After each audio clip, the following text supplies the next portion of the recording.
Hello everybody, welcome back for some more Crash Wrath of Cortex. I did actually go through Avalanche, and I got a Sapphire for that one. And I did eventually finish Coral Canyon, and I got gold. So, as far as I'm aware, I don't think you need gold relics for everything to get max percent, but I'm seeing a strange thing where people say yes, and some people say no. I saw a thing saying, somebody said, you only need the sapphires to get max percent. And then after that, they follow it by saying, oh, I mean, you need the gold sapphires. Like, what the fuck are you talking about, you fucking inbred? What do you mean gold sapphire? By the way, if this person's watching this, don't take that to heart. It's just a mean joke. I'm just trying to be silly. I'm playing it up for my audience. So just ignore me. Because I am a normie. Oh, whoa, almost blew up there. But yeah, like, what the hell, man? Like, what the fuck are you talking about?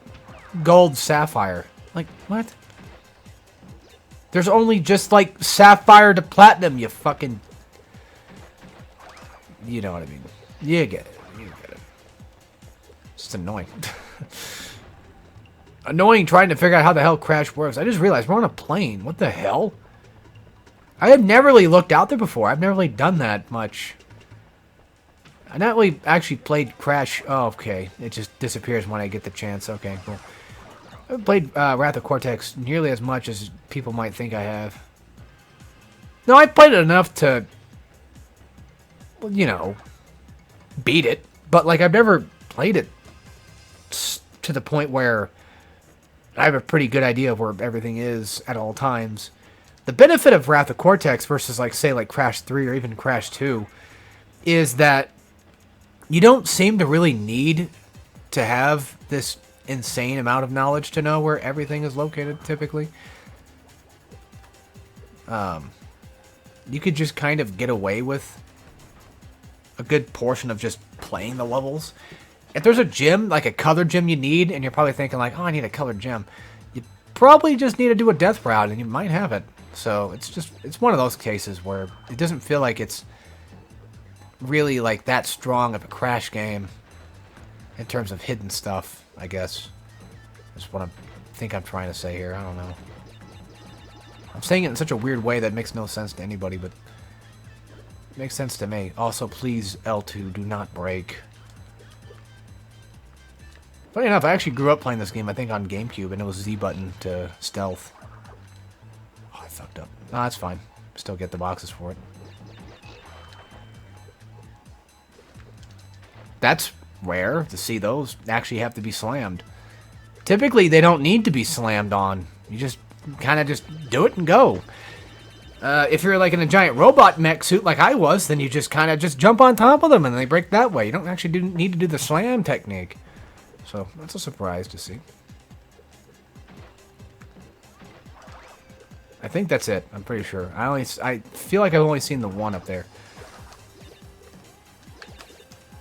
Not like I can just use the right stick to, you know, to check.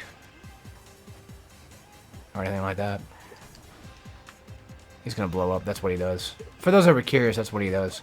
It gives me Ratchet vibes for some reason. I kind of want to play Ratchet, though. The thing with Ratchet and Clank, and I remember I got shit on for this. I personally think that Ratchet and Clank 1 is one of the best Ratchet and Clank games. But yet I get hit with the, no, you know, Ratchet 2 or Ratchet 3 or whatever is clearly superior. Like, yeah, I understand that, like, in terms of gunplay, yes, but in terms of charm and overall platforming, no. Like, come on. Can you really 100% truly argue that Ratchet 2 has better platforming sections?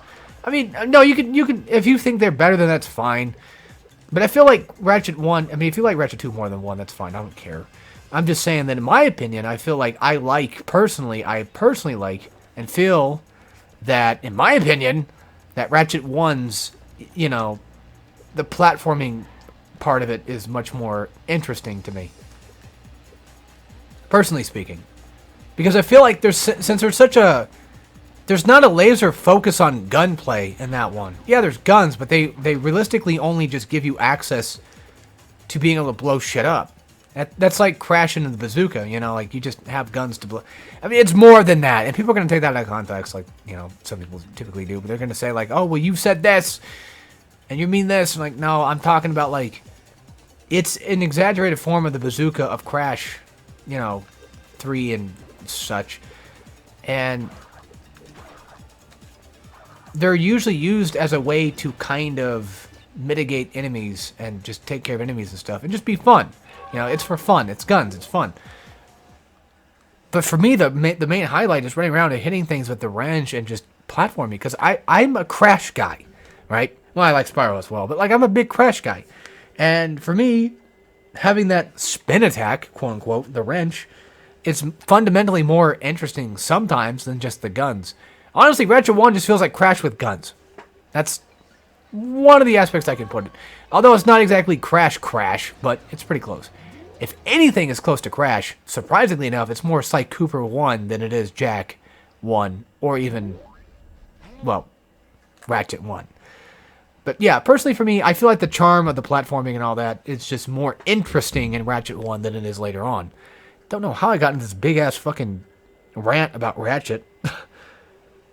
It's just a thing that's bothered me, you know. I get shit on for these things, and I gotta shit on people back, you know. Say, hey, what the fuck, man? It's my opinion, you know. Let it be it. The worst part is when people actually take my anger and rage too seriously.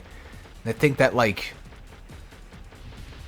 me, you know, yelling at a thing is, like, the end of the world. And they're like, no, you can't. Why are you so... Like, you're such a fucking idiot, man. You suck at this game. Like, you know, it's not the game's fault that you suck. And I was like, I know that. I'm just making a joke. I'm just being funny. The thing is, like, people don't really know that either. And now I'm starting to sound like I'm trying to... Yeah, now I'm starting to sound like a douche, because now it's starting to sound like I know people are angry about that, and now I'm trying to, like, backpedal. But I've always kind of exaggerated a lot of my stuff, to an extent. Now, I will admit there are times where I do say things that are wrong. Sometimes I do blame the game, yes. That does happen. And I know a lot of it's my fault. Like with Conquer, for example. Like, a lot of that was my fault for just not being good enough at the race. And since it's the remastered version, you know, it should be better. But it just doesn't really feel like it. It feels like the remastered version of Conquer is still closely related to the original version. Kind of like Crash 1 with the Insane Trilogy, where like most of it just still kind of feels about the same. Also, the mask will point to whichever body part's going to attack next. You can kind of just start shooting for that. Yeah, you know, I'll take fault for a lot of things, but some things I probably won't. Just remember that sometimes it's a joke and sometimes it's not. But typically I try to ham up my exaggeration of anger just to kind of be funny, because I don't know why, I just find that kind of funny. But then again, you could look at me and you could say like, well, you're now basically just another version of DSP, because he does the same thing. And then he'll say like he's hamming up his rage. Like sometimes I do get angry, you know. I'll play fighting games and I do actually get legitimately pissed off. Or in online games, typically online games I get mad at more so than anything. That's why I kind of stopped playing Guilty Gear Strive 4. Not only did I stop because the online access is just fucking terrible. It's miserable to even just get into a lobby. I still feel like it is. But not only did I just quit for that, but I just quit because they just butchered everything. Bridget's fun. I like Bridget. I think she's fun to play. But then, like, they fucked up my RAM, man. You know, I was a RAM guy. Big RAM guy. I like RAM a lot. A little too much sometimes, some might say. But, you know, I'm a huge fan of RAM, that's all. And then they just kind of butchered her a bit. I remember seeing the trailer and I was thinking like, oh man, this game's going to be pretty cool. But I hope they don't fuck it up too hard. And then they fucked it up too hard. And now here we are. Also, I still love how... I have the same mic I've had for who knows how long. I think...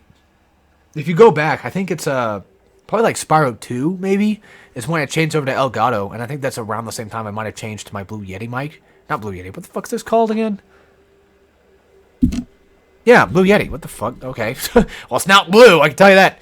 I changed to that And there was like years after I had it, I remember dropping it on the floor, and then I dented the top of my mic, and it still has a dent in it. And I guess that's, you know, what I kind of look like in real life too, just with a big ass fucking dent in my head. Uh, I'm kidding, by the way.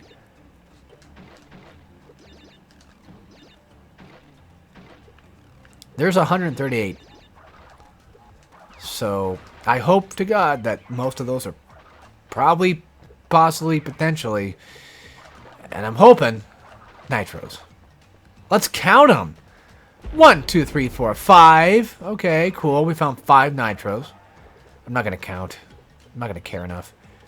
Can I just say, this is when Wrath of Cortex really starts to shine.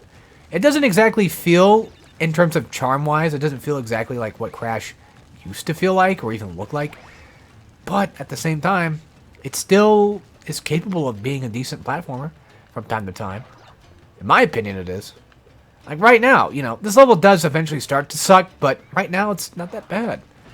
There's not like an overabundance of boxes you need to shoot in the distance or anything.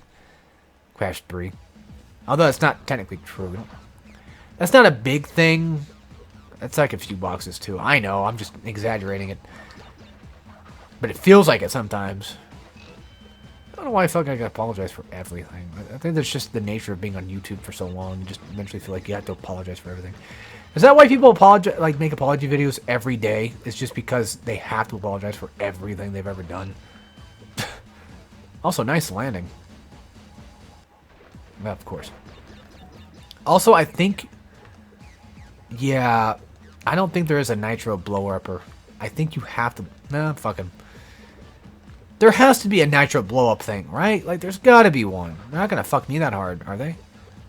They're not just gonna say, well, you already have the bazooka, might as well use that, you dick. They probably will. I don't know why, I just get the feeling that they might do that. I don't know.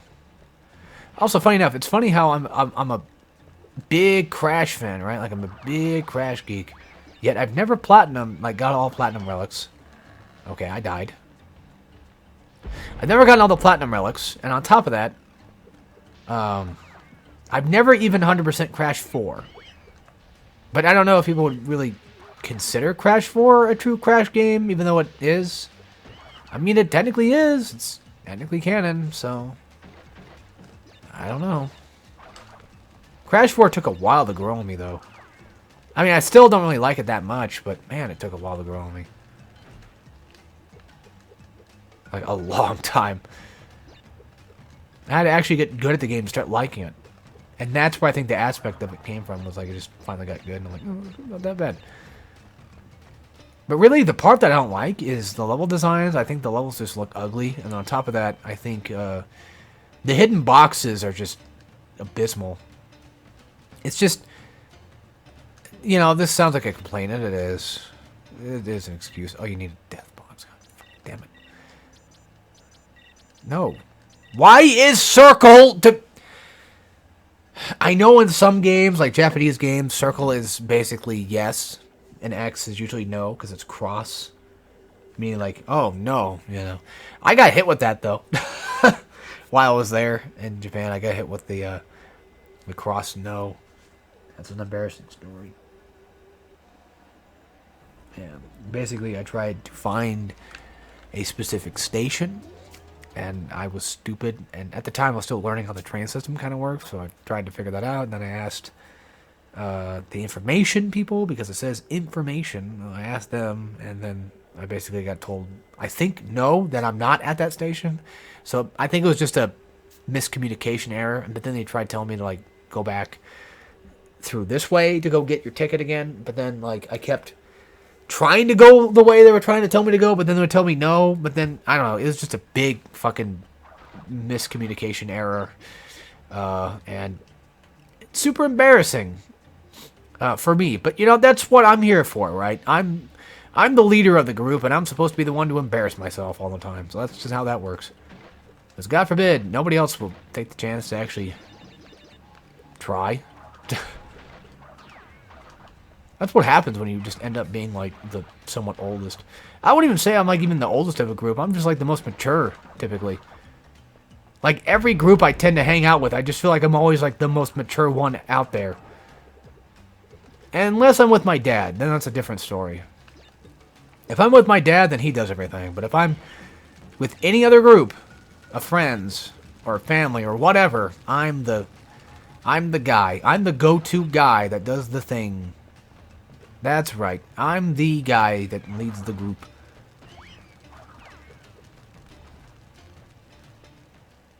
So many bad jokes I want to make, but I can't because YouTube does not allow that. Not anymore. They told me to fuck off with that crap. I said, that's enough! You're making terrible jokes. I said, alright, fine. You win this time. How the fuck are you supposed to get that Aku if you can't hit it? Why would they design it like that? Makes no sense! Makes no goddamn sense! I don't know why, but I have this strange craving to want to go to Chili's. I don't know what the fuck that came from, but okay. I have no idea where that came from, but just out of nowhere, I have this random craving to go to Chili's. And I have no idea why. Maybe I have a craving for Wendy's chili. There you go, that's probably what it is. Wendy's chili and Pepsi. If anybody gets that, then, well, congratulations. And then you're in the same sphere as I am. You're in the same manosphere. I'm just kidding, that stuff is fucking lame. No, I'm talking about, you know, lolcow stuff. Wings of Redemption. Those that are out of the norm. Oh my god, at least I could do that. Also, even though I did embarrass myself in Japan quite a bit, would I still go back? Yeah, I would, but I would definitely stay there for a bit longer than I did. And do a little bit more than I did. Because I didn't do a lot of the things I wanted to do. We didn't have a lot of time to do a lot of things we wanted to do, and on top of that, I kind of just messed up the timing. That's the main issue. I didn't really, you know, give us enough time for the days we're going to be there. Because, you know, I don't have much time off anyway, so. Yeah, we definitely have a Nitro Exploder box thing, because there's no way in fuck you could just get these and then just go back, unless they just let you warp back, but I highly doubt it. It's Wrath of Cortex. It takes careful consideration of being, well, kind of like Crash 2 and 3, or no, more like Crash 3 than anything. The hell? What's over here? Oh. The way we need to go. Hey, look! Tornado Jump's actually being used. You don't see that very often. Yeah, funny enough, Crash 2 would allow you to just warp back. But Crash 3 makes it to where you get the gem and then you gotta warp out. Also, you can hold L1 and then R1 for shooting, if you wanted to, which is pretty neat. Pretty cool they give you that option. I actually like that. Also, Crash looks different. He runs much different. That's something I kind of just trying to notice now. What the fuck are you doing, Crash? Now, he runs a little bit different. He's got a little bit more of a strange look in his eyes. Like he's kind of a bit more, not numbskull, but, you know, just a bit more empty-headed, I guess, so to speak. Head empty, no thoughts. Or, yeah, no thoughts, head empty, that's what it is. I already fucked up the joke. Wow, I'm bad. These things right here, they basically just shoot out fire, so just keep a careful eye on that. I don't remember if there was a box up there. I don't think there is, because this wasn't even a bouncy crate. Oh yeah, did I tell you guys that when I went on my trip and I came back, we came back to San Fran. That's where we came back to from Japan. And while I was there, I bought like one of those coffee can things. I forget what they're called. Those double shot coffee things or whatever they're called. They come in like in a can. You know, $16 for that son of a bitch. And I thought, what the fuck? I think it's like $5, maybe at most, it's probably like $7 here, because it's like, it's coffee, and then it's a can, and then inflation. Like, you know, I understand. Like, you know, there's a lot of aspects to that, but then it was also from a vending machine, so I guess that would probably add like another, like, what, maybe another $1. That's what my work does. My work has like vending machines, but they add like another fucking goddamn like 25, 50 cents on that son of a bitch or whatever. And also, it's a pretty fun level. But if I remember correctly, you might need more gems here. I don't know.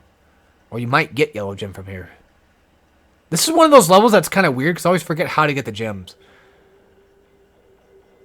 I guess I'm on my own. So, yeah. You know, they added, like, so many pricing things for it. And it's like $16 fucking for the goddamn thing. So, yeah, never go to California. I think the reason why it probably is that way is because it is in San Fran. So, ooh. People there were not nice. Well, there were some nice ones here and there. But I remember being quite a few people that just were genuinely just pissy. You know? But then it's funny because, like, at the Japan airport, like, they're all just happy and nice. Now, you could say, like, that is just how they are. You know, that's just the way that they're built around to be like. And, yeah, you'd be right. That basically is kind of like just their culture in hand.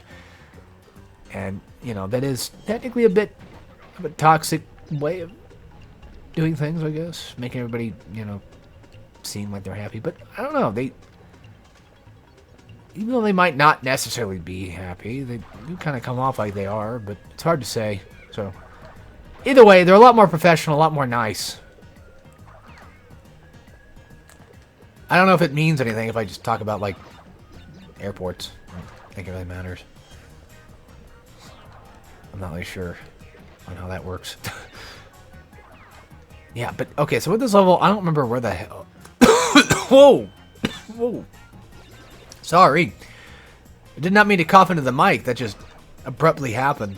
I just choked on my own spit. That's what happens when you talk so much. That's typically how it goes. I think coming up somewhere, there's like a off-beaten path you have to take or some stupid shit. I don't know. I'll just beat the level, and if I beat it, I beat it. If I don't, I don't. Well, hang on. I gotta make sure they're not gonna do anything crazy. Ooh, that was actually nice. I might just actually just go ahead and shoot this. Oh yeah, you can shoot Wumpa Fruits. And also 2D bazooka shooting, as you've probably noticed, is not inherently good in the slightest, so, you know. Well, it's not as easy to do as you think it might be. Oh, that's all the boxes here, so nice. We get the bonus stage. But yeah, that shit was crazy. That shit was crazy. I would recommend going just to a place, if you guys ever get the chance, just out of country, out of state. Just get out of, you know, get out in the world, travel a little bit. Just once. Kind of definitely helps with the psyche a bit. Especially considering that, you know, I've been bored for just so long, and then I finally get a chance to leave. And I took it. So, you know, look at me. If I can do it, you can probably do it too. Granted, you kind of have to build up money to do things like that, but I'm single, so I don't need that much money to leave. Thankfully. I can only imagine what it'd be like going with like a pack of like 5 people and having to pay for everyone. That would fucking suck. I'm a cheap ass, so yeah. I mean, I'm not like super cheap, but cheap enough. I think it's X. Drive faster. I don't think there's a way to slow down. I think you just have to stop hitting it. But just in case, I'm going to take this part easy. I don't remember if you have to show up here from a different place or not. Because I don't think Wrath of Cortex really has a lot of warp areas, though. That's the thing that I'm starting to notice. I don't think there's a lot of warping. Also, I'm getting Spyro vibes from these gems. These gold being mined here. Kind of funny how Crash is not taking any of them. Well, not like he really needs them, I guess. Also, that's just empty. It's just an empty area. What the fuck? Unless it's like a set piece thing, I guess. Maybe. Maybe. A barbershop. I haven't been to a barbershop in a while. I guess that's probably how you get Aku's then, huh? Should have known. Ah, Death Route. Well, while we're here, let me check and see if there's... fuck it. We'll be fine.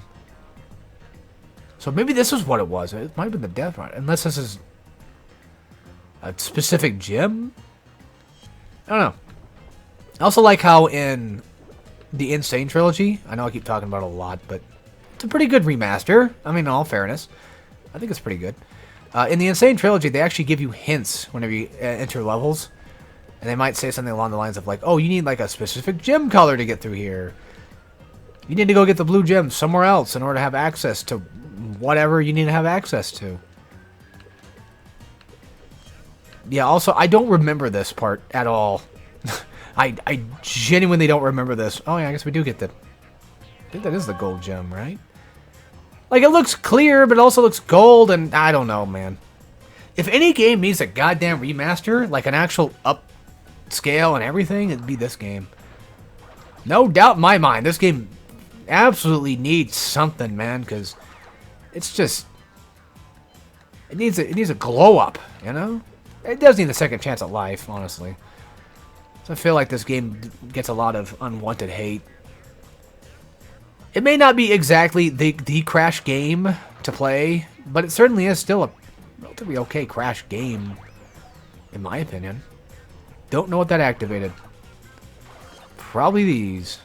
Because I didn't see any boxes back there that were invisible, so if I had to guess, it'd be those. Also, is that actually a thing that cacti can do? Can they actually just puff up like that? I mean, well, probably not to that extent, but like, I'm curious, actually. I'm genuinely curious now. 'Cause I know they have like, what, water in them or whatever, so. Yeah, it shows how much I know, right? I was gonna say, I think that's just death. But there's nothing to really show me if it is or not. Just feels like there might not be death down there. I don't know. It's death-defying.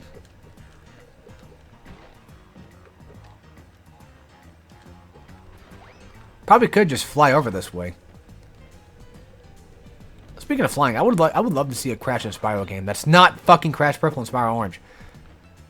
Like, that was a nice try, and honestly, Crash Purple's not that bad. I feel like Spyro Orange is actually the worst of the two, if you ask me. Because, like, Crash Purple at least feels kind of like a Crash game, just with minigames. But then Spyro just doesn't translate very well to a minigame type game, in my opinion. Honestly.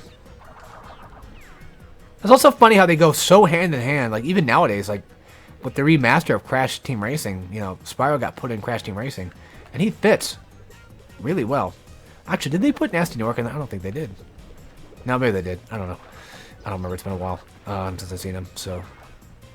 It's been a bit since I've actually gone through and played CTR much. Or really tried to. I actually like the remaster one. I think it's pretty good. Honestly. What the fuck? Sorry, I wasn't paying attention. Z-Access shit. You know how it goes. And I gotta do that all over again. Oh boy. But yeah, I would love to see like an actual, like, true-to-life Crash and Spyro game. But the thing is, if you really think about it, do they really play off each other very well? I mean, if we had, like, say, a Crash and Spyro game where, like, you go through levels, like, what types of, like, how would the levels work? Are they going to work the same way that Crash levels work, where you go from here to here and then you 2D every once in a while? You know, are they going to be like Spyro-focused levels where you kind of just go through open-ended worlds and you collect things and you break boxes? Because that'd be probably the better option, is doing like a Crash Twinsanity type deal and making it to where Spyro is now the twin instead of just Cortex, and then just going with that. But even then, they still only play off each other. Like, you'd probably have to make it to where Crash and Spyro just have like a small hatred for each other, but not really. Maybe like a small disdain, but that's about it, you know. You don't want to make them hate each other. Because it worked really well with Cortex, because it's fucking Cortex. But I don't think it can work the same if it was Spyro. But I don't know. But the thing I was thinking about is Crash doesn't really need Spyro to fly. I mean, yeah, to fly big open areas, sure. But in order to glide, Crash has that. He has a tornado spin, which I wonder if the tornado spin was maybe based on Spyro. I don't know. Or maybe inspired by it in some way. I don't know. Maybe. So, it is what it is. I'd say the best bet, Spyro and Crash Twinsanity type thing. Maybe call it Dragged by the Tail. Crash Twinsanity, Dragged by the Tail, because you grab Spyro by his tail and you swing him around. There you go. I don't know. No, we got like 3 more levels to go. We got a terrible level to play through. We got a couple of decent ones to go through. And then we fight the final boss. And then that'd be it, I guess, probably. Well, I still want 100%, but, you know. I don't know. Alright, so, yeah. Thanks for watching, and take care, everybody.